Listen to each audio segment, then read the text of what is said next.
Buenas tardes, bienvenidos al ciclo El Universo los Viernes. Hoy es 2 de octubre y no se olvida porque vamos a hablar de extraterrestres. Entonces, les voy a presentar al doctor Armando Arellano, quien es el conferencista en esta ocasión. Él obtuvo su licenciatura en Física y Matemáticas en la Escuela Superior de Física y Matemáticas del Instituto Politécnico Nacional en el 75 y estudió maestría y doctorado en la Universidad de Toronto, en Canadá, en el 78 y en el 83, respectivamente. Su principal campo de interés es la astronomía estelar por medios observacionales. Sus principales contribuciones se enmarcan en el descubrimiento de estrellas pulsantes, tanto de campo como en cúmulos globulares, y la detección de estrellas compañeras de cefeidas clásicas. Ahorita les explico qué es eso. Es autor de más de 100 artículos de investigación y ha dirigido numerosas tesis de licenciatura, maestría y doctorado. Es profesor del posgrado en astrofísica y también de la Facultad de Ciencias. Fue el fundador y primer director del Departamento de Astronomía de la Universidad de Guanajuato. Autor de libros y artículos en revistas y conferencias, entusiasta con más de 100 conferencias públicas y precursor del ciclo de conferencias La Astronomía para Todos. Su libro, ¿Por qué no hay extraterrestres en la Tierra?, editado por el Fondo de Cultura Económica, ha sido muy exitoso. Así que entremos en materia. Aquí les dejo al doctor Armando Arellano. Muchas gracias.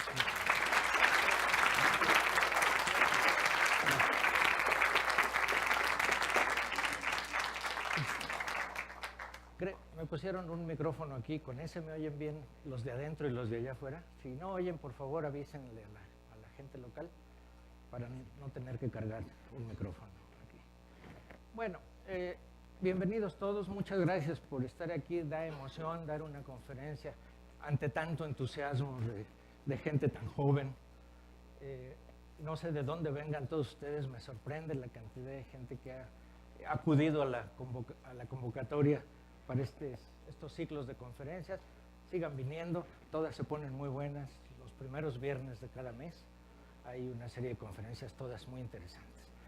El tema de hoy es un tema, es el tema de la vida extraterrestre. Es un tema difícil, anguloso, se puede ver desde muchas perspectivas. Yo presentaré una perspectiva, que es mi perspectiva preferida, la personal, por supuesto. Y siempre sucede que al final, cuando se acaba la conferencia, todo el mundo se va pensando lo que venía pensando antes de la conferencia. O sea, nunca convenzo a nadie de nada, pero los argumentos creo que vale la pena darlos de todos modos. Bueno, entonces, como de aquí a las 10 todavía falta mucho, entonces mejor vamos empezando. Creo que este ya está. A ver.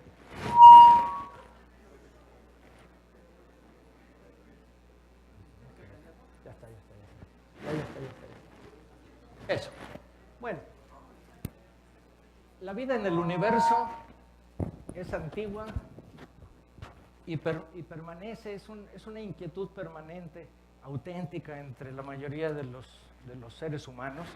Yo creo que hay dos curiosidades o dos preguntas que los seres humanos nos hacemos siempre y nos hemos hecho desde que los seres humanos existimos cuando miramos el cielo. La primera es, ¿a qué distancia estará esa estrella que yo veo? Y la segunda es, ¿habrá alguien más allá, así como yo estoy aquí, alguien allá que me mira y mira nuestra estrella desde lejos?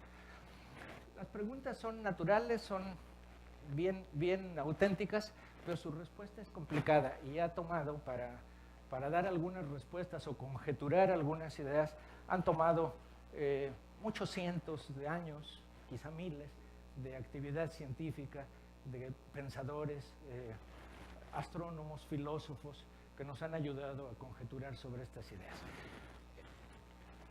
Abordar la idea de la vida extraterrestre desde la perspectiva de los ovnis es, sin embargo, me parece a mí, una torpeza, o por lo menos una limitación intelectual.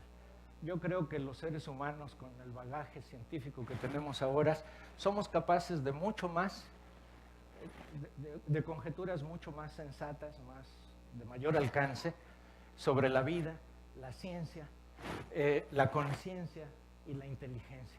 Porque la vida no es nada más un ser vivo, sino que, como les voy a lo voy a argumentar un poco más adelante, tenemos que preguntarnos si la vida implica inteligencia, si la conciencia de estar vivo es una cuestión natural de todo ser vivo o no. Yo creo que son cosas que no podemos separar. La conciencia, la inteligencia y la vida en sí son tres conceptos que no deberíamos separar y sobre los que deberíamos argumentar en paralelo.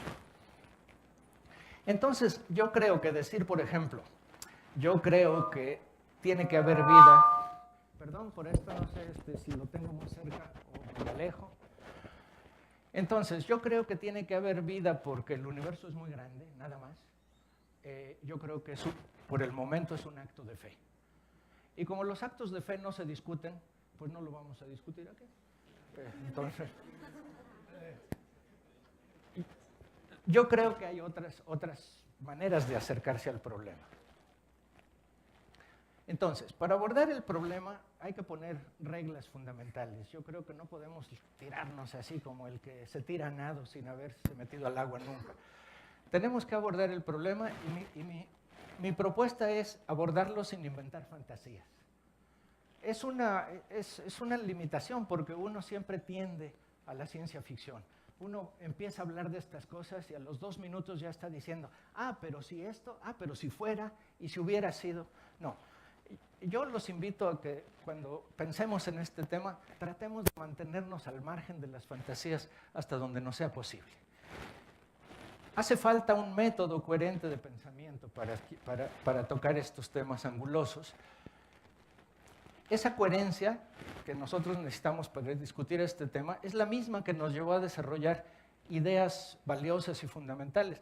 Esa coherencia nos llevó a inventar las matemáticas, a descubrir la física, la química, a entender nuestra propia biología y la naturaleza de las estrellas y el universo. Quiere decir que un método coherente nos ha llevado ya muy lejos como seres racionales. Y entonces, ¿por qué no seguirlo aplicando en el tema de la vida en el universo? El método funciona. Tan funciona que estamos rodeados de tecnología que es el producto natural, a lo largo de los años, de una actividad científica, de una coherencia intelectual. Entonces, mucha gente tiende o tendemos a veces a olvidarnos, a creer que esta tecnología con la que vivimos, este apuntador, esta computadora y tantas cosas más, los celulares que todo el mundo trae y que ya pagó, todos esos son el resultado de un método coherente que se ha desarrollado a lo largo de muchos años. Esta tecnología no es la herencia de un tío rico que de repente nos cayó encima, nos la hemos ganado a pulso, con un esfuerzo intelectual y un método coherente. Entonces, podemos preguntarnos, ¿estamos solos en el universo? Es una pregunta válida, pero para responderla debemos proceder con cautela, con sensatez, con sentido común y, ¿por qué no?, con un poquito de conocimiento científico. Como este es el año de la luz, oficialmente es el año internacional de la luz, me tomé la libertad de meter una transparencia adicional con algunas reflexiones sobre la luz. La luz es la mensajera del universo. En la luz están cifrados los secretos del universo. Todos, no nada más algunos, todos los secretos del universo, los que conocemos y los que no conocemos, están cifrados en la luz. Su estructura, su historia, todos los procesos del universo y su porvenir están cifrados ahí.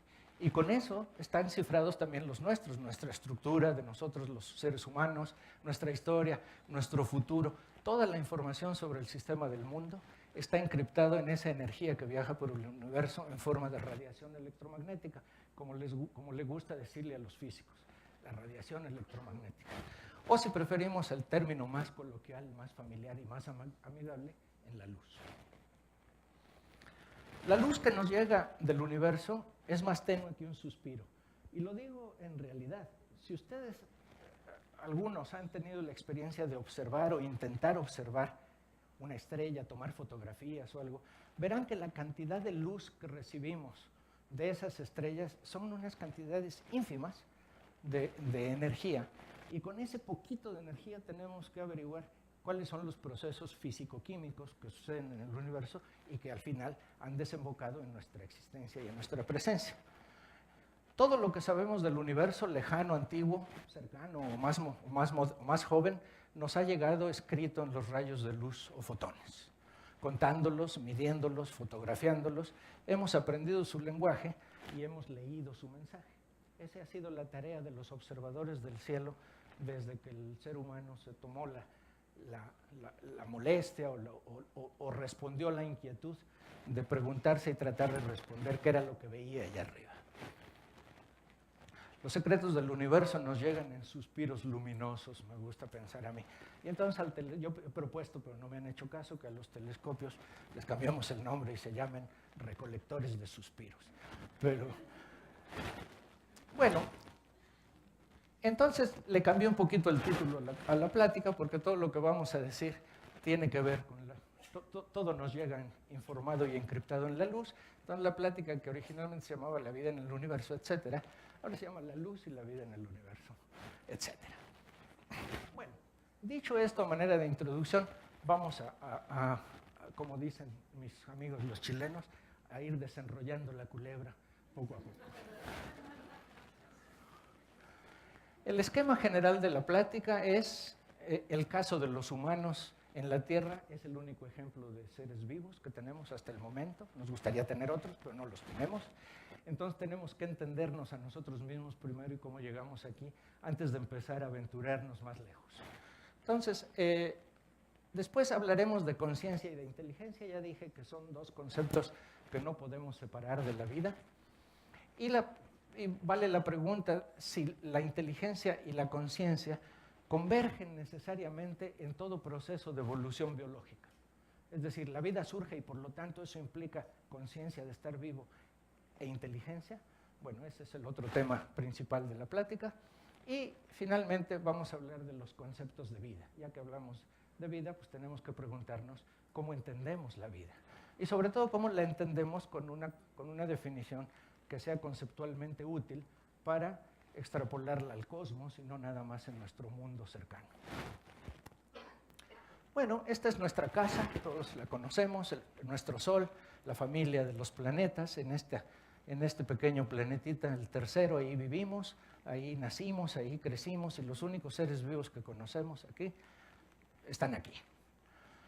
El sistema planetario se ha explorado con detalle asombroso,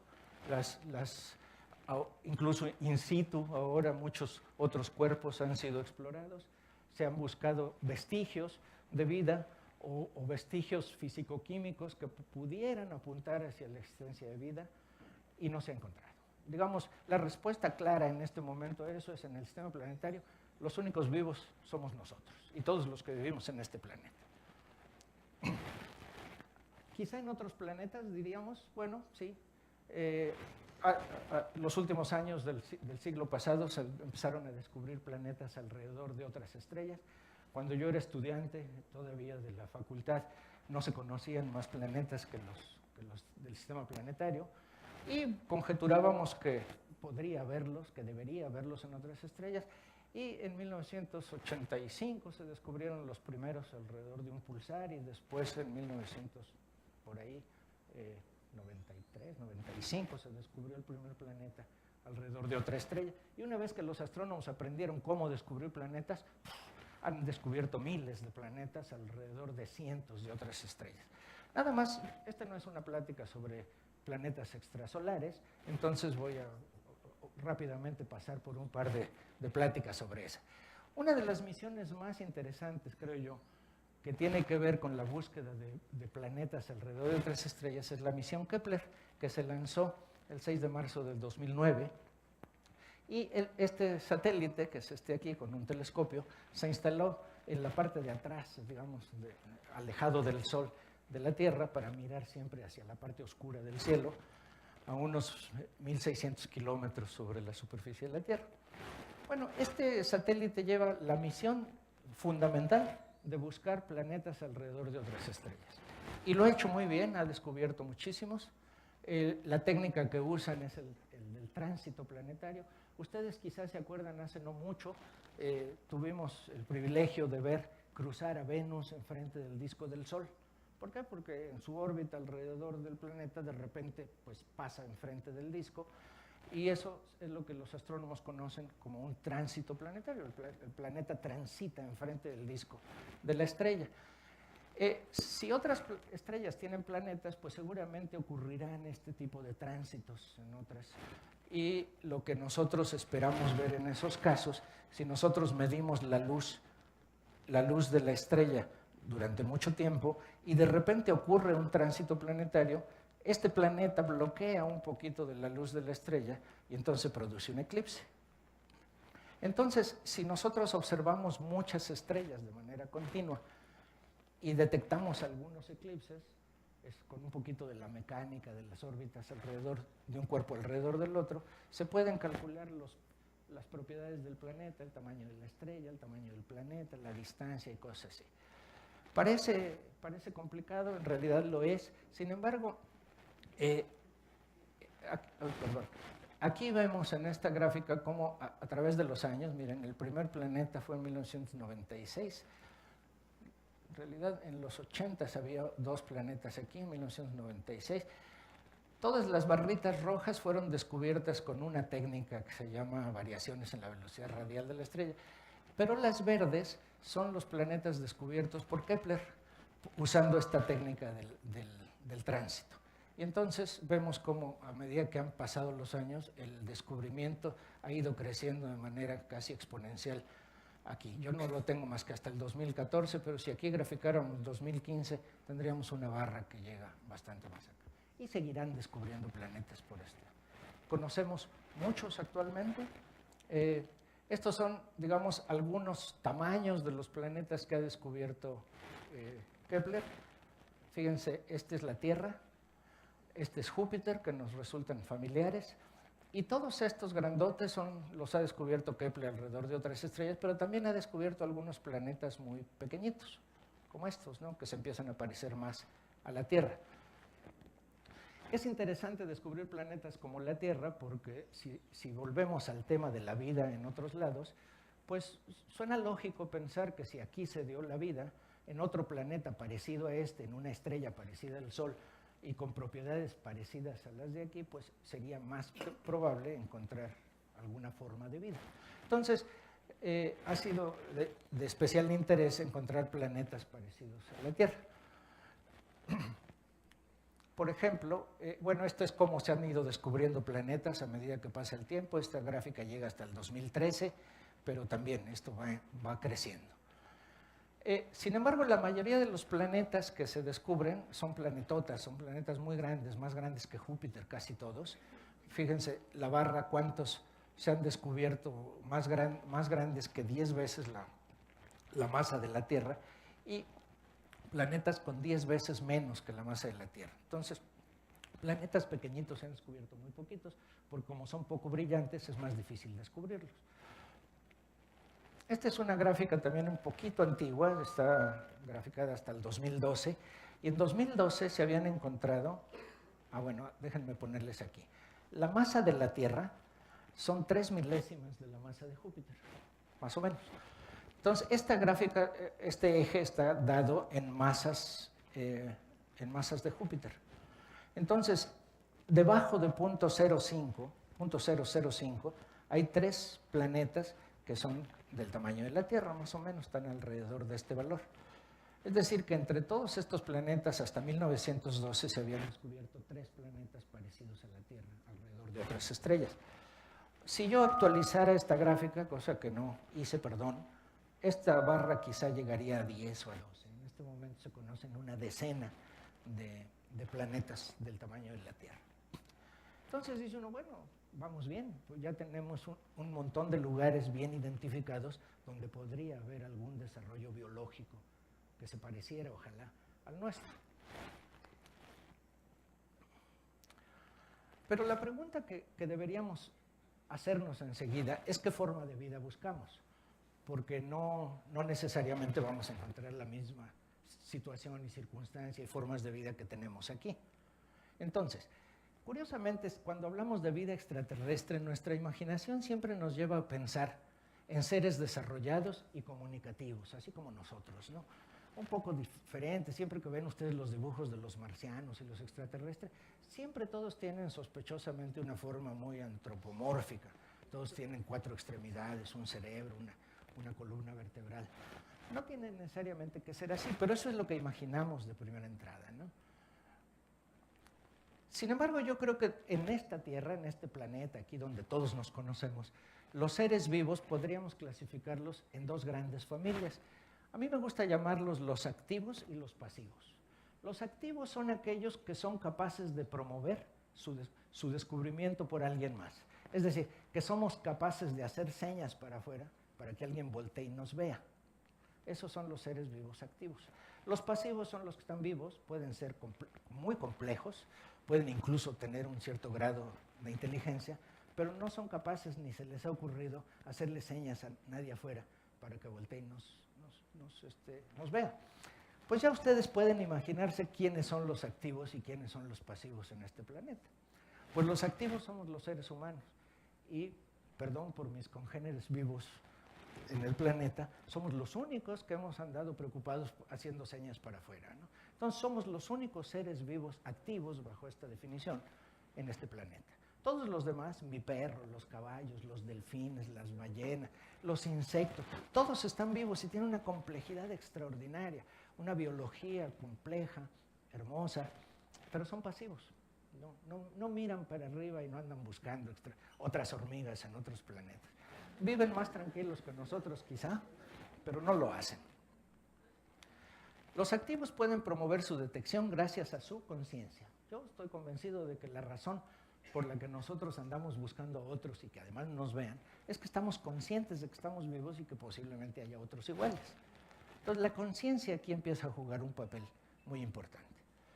Los pasivos pueden fácilmente pasar inadvertidos. Vamos a suponer que un extraterrestre logra detectarnos a la distancia y logra detectar que en este planeta hay seres vivos.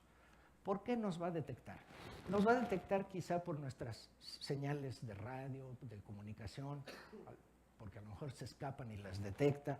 Nos va a detectar por la composición química de nuestra atmósfera, por cómo la hemos modificado, una serie de cosas. Pero no tiene manera de saber que en mi jardín hay lombrices, por ejemplo, o que bajo del mar hay una infinidad de seres vivos, porque esos no los puede ver desde afuera. Es decir, los seres pasivos pueden fácilmente pasar inadvertidos. Y esto rápidamente nos hace concluir que si nosotros vamos a encontrar vida en otro planeta, tendríamos que encontrar vida, si no vamos físicamente a verla y a escarbar debajo de las piedras a ver si hay cochinillas, y como eso no lo vamos a hacer, pues entonces nuestra única esperanza es detectar seres activos. Y entonces puede haber un montón de variedades de seres pasivos que no vamos a ver con nuestras posibilidades de observación. Desplazarse físicamente para eso es otro tema complicado, discutido mucho en el libro que Brenda mencionó, que este libro que escribí, ¿Por qué no hay extraterrestres en la Tierra? Ese libro abunda en razones por qué no podemos desplazarnos físicamente. Por cierto que está a la venta allá afuera, y no es que me haga propaganda, pero es que mucha gente me dice, oiga, profesor, ¿y dónde consigo su libro? No, pues vaya usted a la librería. Entonces, para evitar eso, ahora traemos unos cuantos, y si les interesa, ahí afuera se consigue. Bien, entonces, de forma análoga, un extraterrestre, como ya dije, podría pensar que la única forma de vida en la Tierra es la de los humanos, y se equivocaría, porque no se da cuenta que están todos los demás, ¿verdad? Bueno, vamos a hablar un poco de términos de tiempos, porque la vida se tomó su tiempo para surgir y le tomará un poco más de tiempo desaparecer, inevitablemente. Tenemos mucho tiempo, podemos acabar esta conferencia tranquilos. Los cráteres de la Luna, si ustedes los ven con cuidado, se van a dar cuenta que no son todos de la misma edad. Es evidente que este gran cráter aquí es mucho más viejo que estos cráteres pequeñitos que tiene en medio. ¿Por qué? Porque le cayeron después. O sea, primero se formó el grande y después cayeron otros más chicos y se formaron ahí. Y como ese, si uno mira una fotografía como esta con cuidado, verá que hay muchos cráteres alterados o contaminados por cráteres más jóvenes. Entonces, la edad de los cráteres no es la misma. Fueron cayendo en distintos momentos Y sería interesante averiguar cuál es la edad de los cráteres, por ejemplo. Ahora vamos a ver por qué. En esta otra vemos otra vez la Luna, y también es evidente que hay regiones que se llaman los mares, donde casi no hay cráteres y que tiene, por lo tanto, que ser mucho más joven. No es que ahí los cráteres no le hayan atinado, sino que los que cayeron ahí después un proceso geológico los borró. Y entonces la superficie que vemos aquí es mucho más joven que esta superficie cicatrizada de cráteres. Entonces el aspecto de la Luna nos dice que ha habido un gradiente de edades o de tiempos en los eventos que han ocurrido ahí. Esto me lleva a esta gráfica de acá, el bombardeo temprano por meteoritos y la vida en la Tierra. Entonces, esta gráfica, por ejemplo, es una gráfica muy interesante porque en el eje horizontal tenemos la edad del Sol y del sistema planetario. Este es el presente, es decir, aquí estamos ahora, y aquí nos vamos viajando hacia el pasado. La unidad está en miles de millones de años. Les recuerdo que la edad del Sol es aproximadamente 4.500 millones de años. Y la edad de la Tierra son pues los mismos, porque se formaron al mismo tiempo. Entonces, 4.500 millones de años es el extremo antiguo. Aquí se formó el Sol, después empezó a evolucionar. El Sol y la Luna y los planetas y todo. Y estos puntos, este número de aquí es la densidad de cráteres sobre la Luna. Si uno cuenta cráteres por unidad de área y los fecha, cosa que se pueden hacer por las muestras que han traído de la Luna, se pueden fechar por decaimiento radioactivo, se puede saber la fecha en años en la que tienen algunos cráteres. Entonces, midiendo la densidad de cráteres y la edad, vemos que al principio, hace 4.200 millones de años, cayeron muchos meteoritos sobre la Luna y después fueron cayendo menos, y después esto nos trae hasta el presente donde prácticamente no caen. Sí caen muchos meteoritos, pero no caen ni tan grandes ni tantos como hace 4.000 millones de años. Aquí apareció la vida, 3.600 millones de años. Fíjense que la vida inteligente ya prefirió esperar a que pasaran las pedradas antes de aparecer. Dijo, no, yo aquí no me asomo hasta que baje el bombardeo. Entonces, más o menos cuando la temperatura había bajado y las pedradas eran menos, pues empezó a surgir la vida en él. Entonces, la historia de los cráteres de la Luna nos dice que el bombardeo de planetesimales, o meteoritos si quieren, fue muy intenso hace entre 4.6 y 3.8 gigaaños. Gigaaños quiere decir 1.000 años, 1.000 millones de años, o sea, 10 a la 9. Los fósiles más antiguos en la Tierra, que nos dan las evidencias más antiguas de vida en la Tierra, tienen una edad de entre 3.6 y 3.9 gigaaños, que es esta, aquí. Entonces, la vida se originó tan pronto como el bombardeo disminuyó. Y estos seres vivos más antiguos que conocemos en la Tierra se llaman estromatolitos. Los fósiles más antiguos tienen alrededor de 3.6 gigaaños, 3.600 millones de años. Y lo emocionante y lo bonito es que estos estromatolitos todavía existen vivos. En algunas lagunas salinas, en Baja California, en Australia, se conocen, son una especie de alga sedimentaria que se forma en algunos lechos de aguas con cierta salinidad. Esos son los estromatolitos, y los más antiguos, por supuesto, están fosilizados en algunas rocas. Todos estos son ejemplos de estromatolitos que se han fechado por decaimiento radioactivo y tienen esta edad de aquí. Bueno, estos son los primeros seres vivos, o podemos conjeturar que son los primeros seres vivos en este planeta. De ahí venimos, son nuestros parientes más antiguos. Y después, bueno, vino la evolución que ya hemos visto. La distribución de planetas terrestres en el universo. Los planetas terrestres son una cosa importante para este asunto de la vida extraterrestre.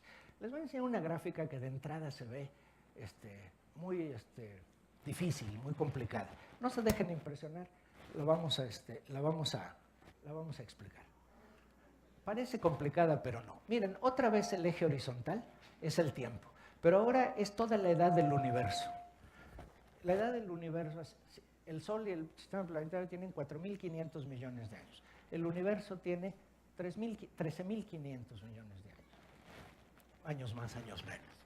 Entonces, este eje horizontal es toda la edad del universo, 13.4, digamos, millones de años. Este es el presente y el pasado está para atrás. Este es el origen del universo aquí, el Big Bang. Entonces, la gráfica de arriba nos muestra cómo se fueron formando las estrellas a medida que pasaba el tiempo. Al principio no había estrellas, había puras partículas. Eventualmente se forma la materia se condensa, va formando las primeras estrellas, eventualmente las primeras galaxias. Y como cada vez las condiciones van siendo mejores, pues la formación de estrellas va creciendo, creciendo, creciendo, alcanza un máximo y después, a medida que se le va acabando el gas de donde formar estrellas, se va uno quedando sin material para hacer tantas estrellas y entonces la formación de estrellas disminuye. Esto es un modelo teórico, pero estos puntitos con barras de error que hay aquí son mediciones de formación estelar en muchas galaxias, a distintas distancias y de distintas edades. Entonces, así variaron las estrellas, que fueron creciendo, fueron disminuyendo. Aquí se forma el Sol en este momento, a 4.000, si ustedes cuentan para atrás, de aquí para acá, 4.500 millones de años, tenemos la formación del Sol. Entonces, cuando se forman las estrellas ocurren dos cosas muy importantes. Se empieza a ver una evolución química en el universo. Al principio en el universo no hay más que hidrógeno y helio. Se forman las estrellas y en el interior a altas temperaturas se fusionan y se van formando los elementos más pesados, toda la tabla periódica. Entonces, a medida que yo voy teniendo más elementos, soy capaz de formar planetas. Porque los planetas, si ustedes los ven, no son de hidrógeno y helio. La Tierra, concretamente, los planetas sólidos, tienen toda la tabla periódica. Entonces, para formar un planeta como este, la química en el universo tenía que estar lista. Antes no se podía haber formado un planeta como este simplemente porque no había con qué. Entonces, esta es la formación de los planetas y sigue... Este es el aumento de la metalicidad, es decir, el aumento de los elementos en la tabla periódica. Entonces, a medida que las estrellas van procesando químicamente, los planetas la composición química va en aumento. Aquí se forma el Sol, aquí se formaron los Júpiter más o menos, alrededor, o los Júpiters calientes que conocemos ahora, etc. Muy antiguamente se formó el halo de la galaxia, que es la parte más vieja de nuestra galaxia. Acá se formó el disco, que es la parte más joven de nuestra galaxia. Y claro, si yo tengo la composición química adecuada y muchas estrellas, puedo empezar a formar planetas. Y la gráfica de abajo nos dice cómo se formaron los planetas. Tiene, lógicamente, esta curva de aquí es la repetición de la de arriba, nada más para comparar. Y esta es la formación de los planetas. Fíjense cómo primero se forman las estrellas y tiene que haber un tiempo de más de un gigaño en que se formaron los primeros planetas después que formaron las estrellas. Bueno, todo esto para decir, esta gráfica está tomada de un artículo muy bonito de Lane Weaver. Todo esto, aquí se formó la vida en este momento, cuando esta química ya había planetas en el universo, había ya estrellas, incluso la formación estelar había decaído un poco. Y entonces uno puede sacar un promedio de las propiedades de estos planetas teóricos y concluir, por ejemplo, que la edad promedio de estrellas con planetas parecidos a la Tierra es como 6.4 gigaños, que es un poquito más que la edad de nuestro propio Sol. Es decir, en promedio las estrellas que tienen planetas como la Tierra son un poquito más viejas. Está bien. El 74% tienen 1.8 gigaños más que la Tierra, no importa.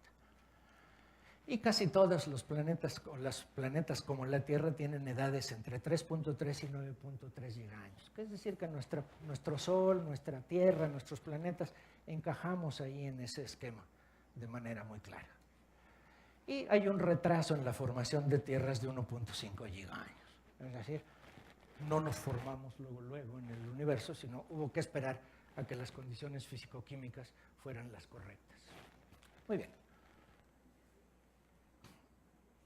Uy. Ya no pasa. Francisco. Ya. Bueno, Entonces, diría yo, como la vida pues surgió un gigaño después de que se formaron, pues eso es muy pronto. Entonces diríamos, como la vida surge rapidito y hay un chorro de planetas como la Tierra, entonces podemos detectar muchas tierras y quizá podemos detectar vida en ellas y quizá podríamos detectar vida evolucionada, eventualmente podríamos hablar con ellos y hasta hacernos visitas de cortesía, tipo los ovnis y todas esas otras chucherías que se venden en los puestos de periódico. Y hasta podríamos organizar la FIGA, que de sus siglas en inglés quiere decir The Football Intergalactic Association. Podríamos empezar a jugar fútbol con los vecinos y sería bonito. Bueno, a esto nos lleva las ganas de ver seres vivos en otros lados. Yo lo que les digo es paren el carro, mis queridos congéneres, porque eso es antropocentrismo. Estamos reflejando nuestra propia estructura, nuestros propios ideales en el universo. Y eso yo creo que no es una buena medida. Hay razones, la vida y la inteligencia requieren de complejidad. Formar la vida como la conocemos aquí tuvo que haberse dado una gran complejidad físico-química, molecular, celular, etc. Si hay biólogos aquí, entenderán de esto mucho más que yo. Y hay argumentos de contingencia, que es la forma elegante de decir que la vida se formó aquí de chiripa. Miren, el periodo de rotación de la Tierra, 24 horas, ha sido muy cómodo para formar la vida. Imagínense que el periodo de rotación de la Tierra no fueran 24 horas, sino 3 meses. Pues entonces un lado de la Tierra estaría expuesto al Sol mucho tiempo y el otro estaría poco expuesto, y habría un gradiente de temperatura. ¿Qué pasaría si hubiera un gradiente muy alto de temperatura entre los dos lados del planeta? Habría vientos muy fuertes. Y si los vientos alcanzan la velocidad de escape, ese aire se iría. En otras palabras, la atmósfera del planeta se evaporaría. No tendríamos atmósfera y por lo tanto no estaríamos aquí. Eso es si yo no tuviera el periodo de rotación adecuado. Y lo mismo pasa con la inclinación del eje, que son 23 grados, y nos produce las bonitas estaciones climáticas que tenemos en la Tierra. La existencia del campo magnético en la Tierra tiene un núcleo de níquel que le produce un campo magnético que le sirve de escudo para bloquear toda esta radiación ultravioleta que llega del Sol. Esa también es una fortuna, digamos, no es algo que necesariamente se dé en todos lados, ¿verdad? La distancia al Sol ha permitido también la conservación en la atmósfera. Si estuviéramos como Mercurio, si alguna vez tuvo atmósfera la perdió rapidito porque el Sol se le evaporó, pues está muy cerca y muy caliente. Y la presencia de Júpiter incluso ha sido clave para que la vida se haya formado en este planeta. Y ustedes dirán, ¿y qué tiene que ver Júpiter, no? No, Júpiter está grandote y las pedradas que caían muy al principio le cayeron casi todas a Júpiter y menos a nosotros. Entonces por eso me gusta llamarlo el hombre mosquito, porque hay una tradición en los pueblos cercanos a Filipinas, donde los antiguos aborígenes, el rey de la tribu, siempre que dormía se hacía acompañar del hombre más gordo que encontraba y lo sentaba ahí junto, y entonces los moscos picaban al gordo y el rey dormía tranquilo. Y se llamaba, en tagalog hay una palabra que no recuerdo que se llama el hombre mosquito. Bueno, Júpiter es nuestro hombre mosquito. Gracias a la presencia de Júpiter y Saturno, la Tierra no fue tan bombardeada por meteoritos, porque la mayoría de los meteoritos cayeron en estos cuerpos grandes. Bueno, todos estos puestos juntos, pues me hacen pensar a mí que estamos aquí de pura casualidad, porque todas estas propiedades puestas juntas, pues no son muy probables. Y si queremos ver qué piensan sobre la probabilidad algunos otros pensadores, vamos a ver esta gráfica. Según Andrew Watson, que pues ya falleció, un biólogo notable, hay 4 pasos críticos hacia la inteligencia humana. Y estos son el surgimiento de bacterias unicelulares, el de las células complejas, el desarrollo de células especializadas que permitió la formación de formas de vida muy complejas y la aparición de vida inteligente con un lenguaje establecido. Esos son los 4 puntos emblemáticos para haber desarrollado vida en este planeta, según Watson.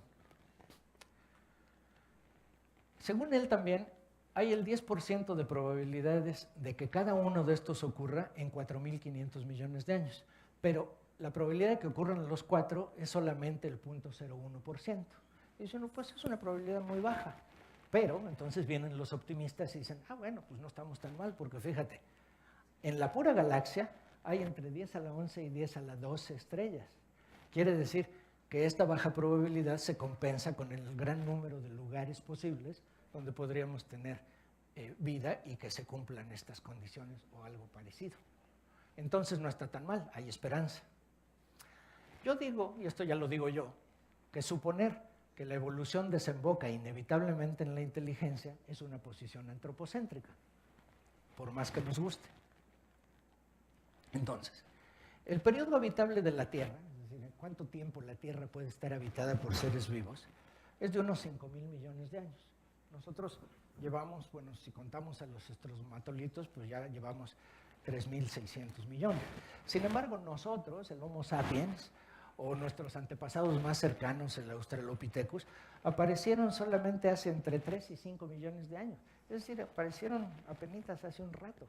Es decir, la vida asociada a nosotros es muy joven, es muy reciente en este planeta. Digamos, somos los que llegamos al último y ya nos sentimos dueños de la casa. Tampoco se vale, ¿no? Entonces, vean ustedes que la vida como la conocemos, inteligente, sensata y guapa como nosotros, pues tiene muy... Perdón, déjenme acomodar esto, a ver si es por eso. Ya, perdón. Tiene muy poquito tiempo de haber surgido en la Tierra. Entonces, la vida compleja puede ser rara, la inteligente más rara todavía, y la vida de observadores del cosmos todavía menos común. Quizá habría que descubrir decenas de miles de tierras para encontrar una con organismos sofisticados. Entonces, las esperanzas no van siendo muchas, digo yo. La inteligencia humana no es una característica convergente de la evolución. Esto lo afirmo y voy a tratar de sustentarlo con esta discusión que viene ahora. Decía, una vez que hay vida, ¿cuál es la probabilidad de que esa vida desemboque en la inteligencia tipo humana?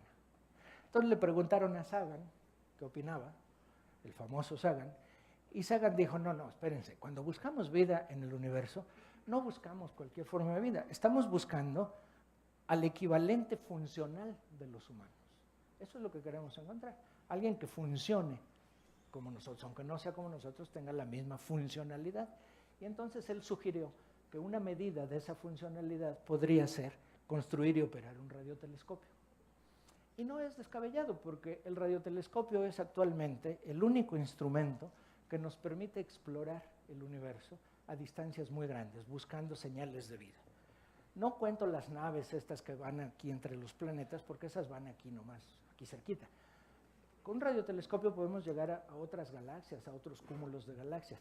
Y con el radiotelescopio también podemos detectar señales que pudieran tener un origen artificial, un origen hecho por alguien, por una vida consciente. Entonces, la propuesta de Sagan no es descabellada. Buscamos a alguien en el universo que sea capaz de construir y operar un radiotelescopio, o algo muy parecido, por lo menos. Entonces, él decía también, si todo es igual en dos especies, es mejor ser listo que ser estúpido. O sea, él eso lo decía a favor de que toda la evolución converge en la inteligencia. Entonces decía, ¿por qué? Porque la evolución nos vuelve más listos cada vez, porque la selección natural opera a favor de la inteligencia, es decir, la inteligencia ejerce su presión. Uno casi lo convencen, pero como siempre hay gente bien avispada, y se le ocurren cosas que a uno no se le habían ocurrido, apareció Ernest Mayr, otro gran biólogo, y dijo, la experiencia de la vida en la Tierra refuta esto. Ni los procariontes, ni los protistas, ni las algas, ni los hongos se han vuelto más listos como deberían, solamente porque es mejor ser listo. O sea, la historia de la evolución no nos muestra que esto haya sucedido.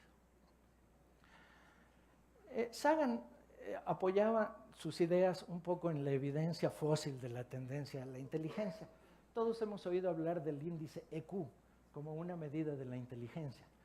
Bueno, este índice EQ yo no sabía, antes de preparar esta plática, hace un tiempo cuando la preparé originalmente, no sabía cómo se define. Y resulta que el EQ es el volumen del cerebro de un ser vivo, elevado a la 2/3, dividido entre el volumen de su cuerpo. Es decir, si proporcionalmente tenemos un cerebro muy grande con relación a nuestro cuerpo, tenemos un EQ más grande. Y bueno, estas definiciones están dadas en artículos y discutidas por gente como este.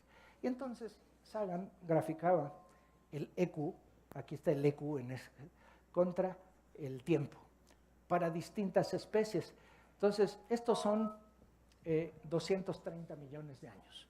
Entonces, por ejemplo, esta línea negra que va subiendo por aquí son los ungulados y carnívoros. Aquí hay algunos pájaros. Uy, perdón, no sé cómo se podría evitar esto. Si allá en la cabina alguien nos ayuda. En fin, distintas especies, se ve cómo con el tiempo su EQ han ido evolucionando y su EQ ha ido creciendo, al punto tal de que estos que llegan más arriba pues somos los humanos, y curiosamente los delfines tienen un índice EQ. Y rastreados hacia atrás en la evidencia fósil, pues se ve que antes teníamos todos un cociente EQ definido así más chico. Entonces dice, ven ustedes, la evolución hace que todo el mundo tienda a tener índices de inteligencia cada vez más grandes. Entonces uno dice, pues mira, la verdad que sí, pero entonces otra vez nunca faltan los avispados que dicen, a ver, vamos a ver si esto es cierto. Bueno, esto movió durante muchos años, durante el siglo XIX básicamente, la creencia de que el árbol filogenético de los seres vivos en este planeta era como este. Empezábamos con los seres muy simples, algunos moluscos, artrópodos, después venían los peces, de este lado los insectos, de este lado los mamíferos, cada vez más complicados, y en la punta del árbol el hombre, caucásico, rubio, de ojos azules. Este es un árbol filogenético francamente pasado de moda, ya los biólogos no creen en él. Allí está el hombre en la cúspide de la evolución. Bueno, no, este no es un árbol filogenético. Si vemos un árbol filogenético un poco más moderno, entonces tenemos esto. Este es un árbol filogenético, está bien hecho, es un poco chafa, lo hice yo y yo no soy biólogo, pero me ayudaron unos biólogos. Mi hija, que es bióloga, me echó la mano. Y entonces vemos que tenemos entre los seres vivos básicamente dos grandes, ni siquiera sé si debería llamarlas familias, pero digámosle familia, los eucariontes y los procariontes. La diferencia entre eucariontes y procariontes es cómo se genera, cómo se forma un cigoto para producir un nuevo ser vivo, ¿no? Cuando los seres humanos, el espermatozoide fecunda un óvulo, eso forma un cigoto y de ahí viene el nuevo ser. Bueno, los eucariontes no es cierto, perdón, estoy confundiendo los eucariontes con los protostomados. No he dicho nada, hagan de cuenta que no dije nada. Eucariontes. Los eucariontes se dividen en protistas, que son los unicelulares, como los protozoarios con membrana, las algas, los hongos, que todos conocemos e intuimos, las plantas, que aparecieron hace 1500 millones de años, y los animales. Y ahora sí, los animales se dividen en protostomados y deuterostomados. Los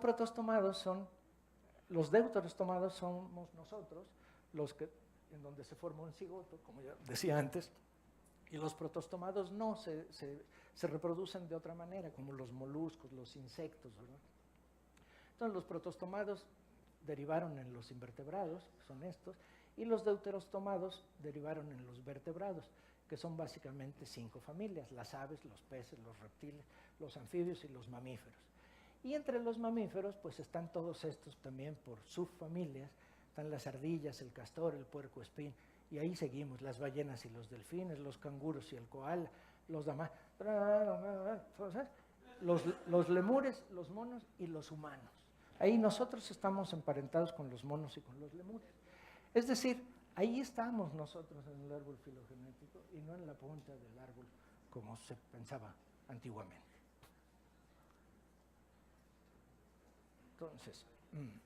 Entonces, los problemas de interpretación del EQ es que la figura que les mostré antes no es una figura democrática. Algunas líneas representan una especie, por ejemplo, las de los delfines y los humanos. Pero otras líneas representan decenas de miles de especies, como los mamíferos arcaicos. Entonces, la figura no está bien hecha en ese sentido. Si graficamos la evolución del EQ de todas las especies, unas aumentarían y otras disminuirían, y la mayor parte se conservaría constante. Entonces, por ejemplo, si tomamos...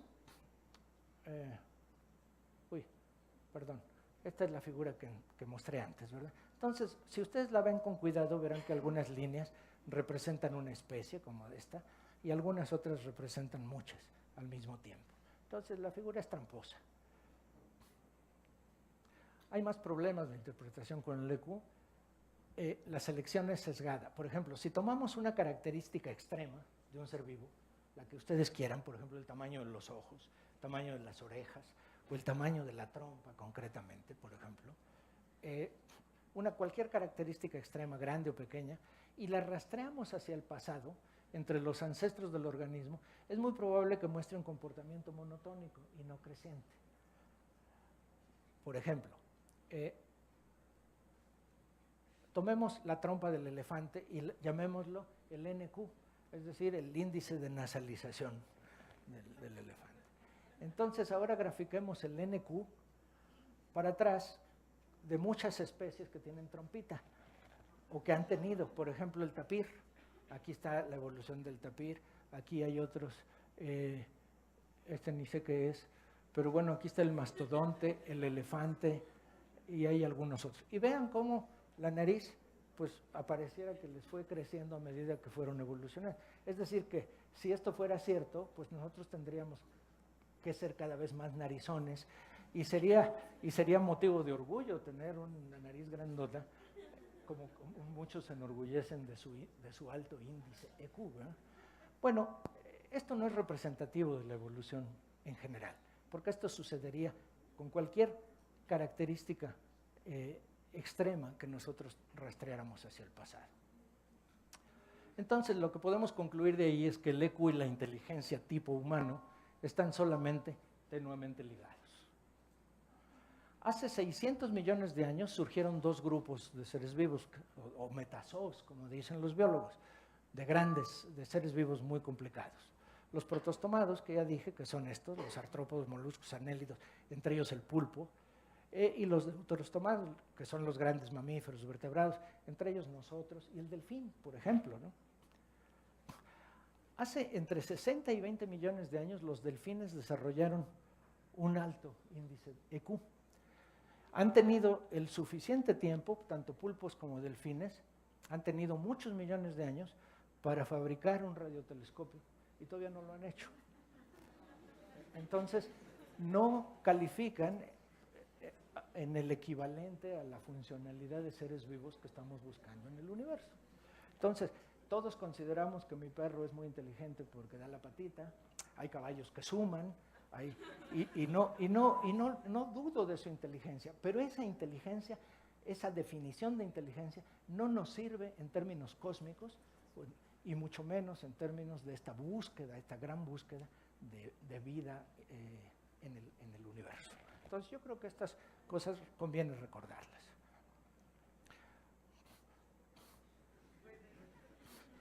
El alto EQ es necesario, pero no es suficiente para construir un radiotelescopio.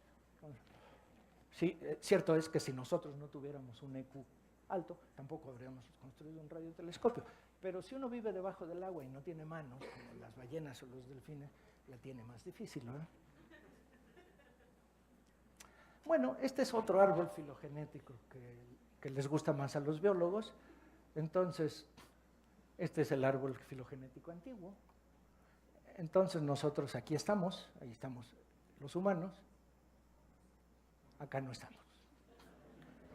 Esto yo digo es la schwarzeneggerización del árbol de la vida. El hombre blanco, caucásico, fuerte, guapo, mal actor y peor gobernador del árbol filogenético. Entonces no nos dejemos engañar. Es un error usar a la evolución humana como ejemplo inevitable de la evolución de la vida extraterrestre. Yo creo que es una conclusión que llévensela guardada en la memoria, creo que es importante. El nicho universal de la inteligencia. La definición de inteligencia por el equivalente de la funcionalidad de los humanos, o sea, la construcción de un radiotelescopio, o cualquier otra cualidad grandiosa de nuestra especie, hace que entre los 1.000 millones de especies desarrolladas en la Tierra durante casi 4.000 millones de años, solo una satisfaga la definición.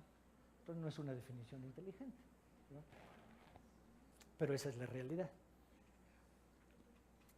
Postular un grupo universal imaginario de especies que evoluciona hacia la inteligencia tipo humano, habiendo solo una especie en el grupo, no es una hipótesis muy sólida para sustentar la creencia en la inteligencia extraterrestre.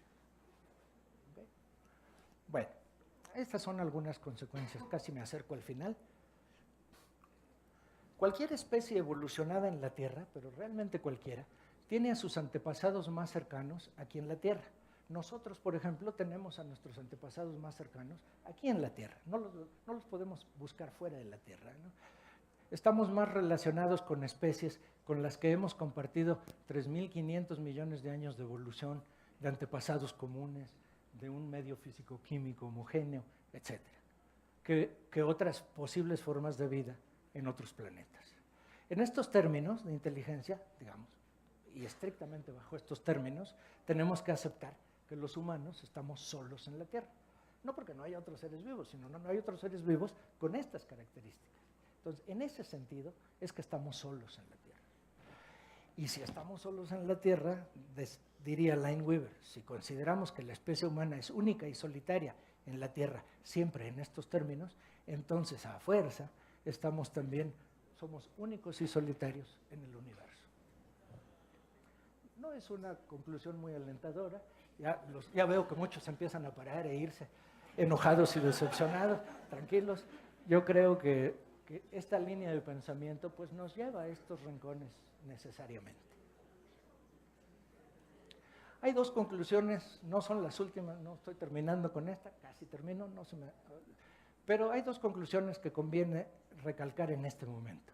Si la inteligencia fuera tan útil para una especie, tendríamos que ver muchos ejemplos independientes en diferentes hábitats. Sin embargo, no es así. No vemos varias especies con un desarrollo científico que las vuelva distintas. La inteligencia parece ser específica de una especie, definida como la hemos venido definiendo. La inteligencia no es una característica convergente de la evolución. Ese es el otro.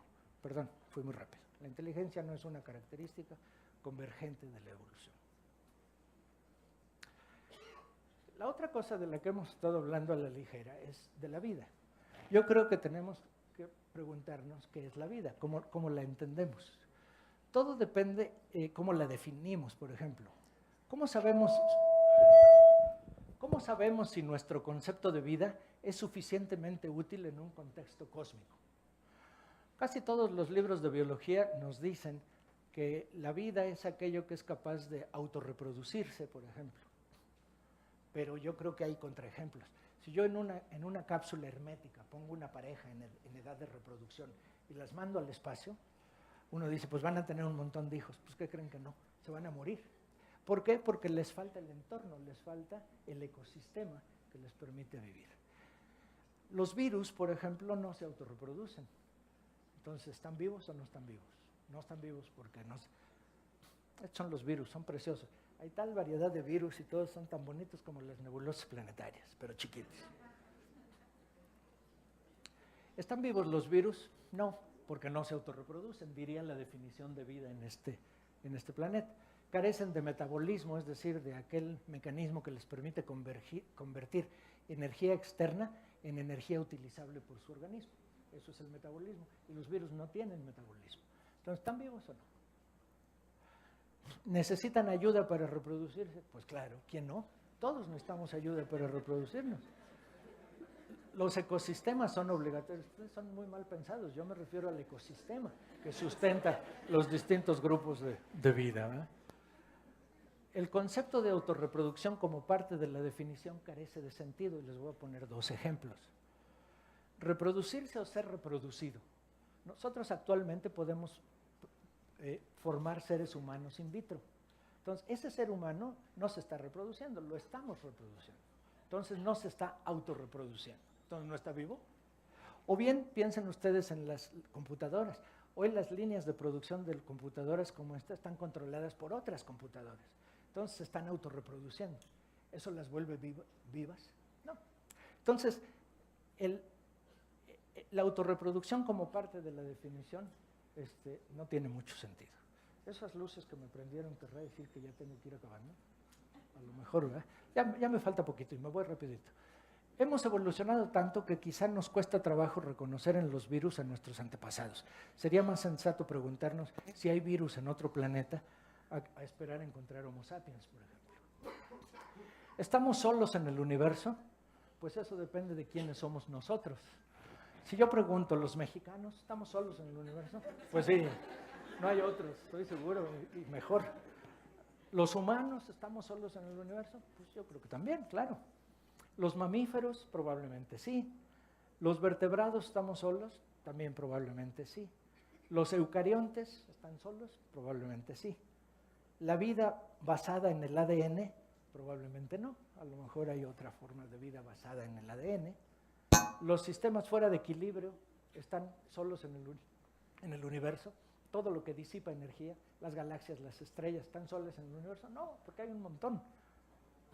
Entonces, depende de quiénes somos. ¿Los átomos terrestres están solos en el universo? Claro que no están solos, porque átomos como los que tenemos aquí hay en todos lados en el universo. Entonces, yo creo que conviene mesurar la pregunta de si estamos o no solos. La vida como no la conocemos, hay vida como sí la conocemos, esta como no la conocemos, podrían ser los sistemas que disipan energía. En un sistema físico-químico, por ejemplo, donde no hay reacciones, la temperatura es constante, no hay flujo de calor, no hay gradientes, y el equilibrio es equivalente a la muerte. Piensen ustedes en lugares donde hay grandes gradientes térmicos o químicos de potencial eléctrico, las estructuras organizadas emergen de manera espontánea. Entonces, los sistemas disipativos que no están en equilibrio pueden ser, por ejemplo, las celdas convectivas del Sol, los torbellinos de Júpiter, las galaxias. Todas estas estructuras que nosotros vemos en el universo están disipando energía de una temperatura en otra. Entonces, todos estos sistemas disipativos de energía no están en equilibrio. Eso se llaman sistemas disipativos que no están en equilibrio. Si nosotros usáramos esto como condición de la vida y definiéramos a la vida como un sistema que es capaz de disipar energía, pues estos serían los seres vivos del universo bajo esa definición. Y entonces veríamos que vida extraterrestre hay un montón, porque hay un montón de sistemas disipativos. En el Ecuador hay más vida basada en el carbón y más huracanes. La selva húmeda y los huracanes forman sistemas lejanos al equilibrio y disipan muchos gradientes. Ahí hay una gran vida. Sin embargo, a medio océano o en el fondo del océano hay pocos gradientes, hay mucha luz, pero hay poca energía que se disipa y entonces hay poca vida. Entonces, la disipación de la energía está asociada con lo vivo. Entonces, las criaturas fotosintéticas, por ejemplo, disipan energía que les llega del Sol, que viene de 6.000 grados Kelvin, a un ambiente de 300 grados Kelvin, que es la temperatura del medio ambiente.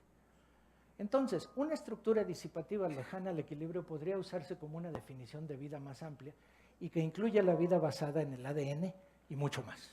Entonces, estos sistemas disipativos no en equilibrio están relacionados con la vida. En este caso vemos que la vida extraterrestre, definida así, sería abundante y fácil de encontrar. Con esta termino, la vida extraterrestre es un sueño, es una esperanza. Entonces, lo leo para hacerlo más fácil. A veces la vida, como sí la conocemos, nos parece tan familiar que olvidamos el intrincado laberinto de condiciones que la hicieron posible y que la mantienen. Tendemos a simplificarla y creerla común en todos lados. La vida como fenómeno podría ser más bien excepcional. Entonces, encontrar vida en el universo, como ven, tiene sus intríngulis y yo creo que hay algunos conceptos que no deberíamos olvidar. Ya me están viendo feo, yo paro aquí, pero si tienen preguntas, comentarios, con toda confianza.